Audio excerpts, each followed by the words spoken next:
Welcome to A Bit Beyond the Basics of Immigration. This is my series on humanitarian benefits, a variety of benefits that are designed to help people where they might fall between the cracks based on the typical immigration law. This section will focus on what I'm going to call SIJ. SIJ, Special Immigrant Juvenile. If you haven't watched Immigrant Visas, Family-Based, it might be helpful to see that before you watch this part.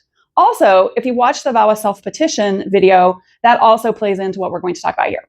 But it's okay if you've watched neither one of those. In this situation, here's what happens. We have a child, a non-citizen who is a child under the age of 21 years old.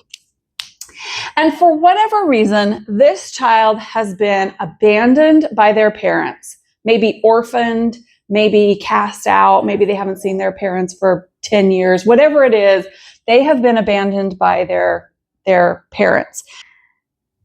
That's not them just saying that they've been abandoned. They actually have to have a court that says they have been abandoned.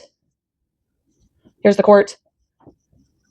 And they're dependent on the state now or someone else who's taking care of them. If you remember with family-based immigration, a parent can petition for their child, but this person has no parent to take care of them. So they're never going to be petitioned by their parent because they've been abandoned. They don't have that parent-child relationship. That's what this was designed for. So what happens is if the court says, in fact, and this is just a state court, some kind of family court, let me put that here. This person has been abandoned and they are dependent on the court, then they can actually file their own petition.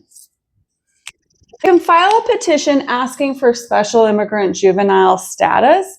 And if that is granted, if it's granted, they can then go get a visa. This is someone who's in the United States. So not just every orphan in the world, but somebody who's in the United States, doesn't have a relationship with their parents. They can petition for this special status, and if it's granted, then they're able to go get a visa.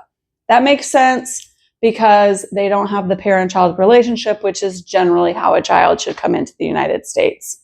I can't think of anything else that we really have to know for SIJs today. We will talk about it more in a future series.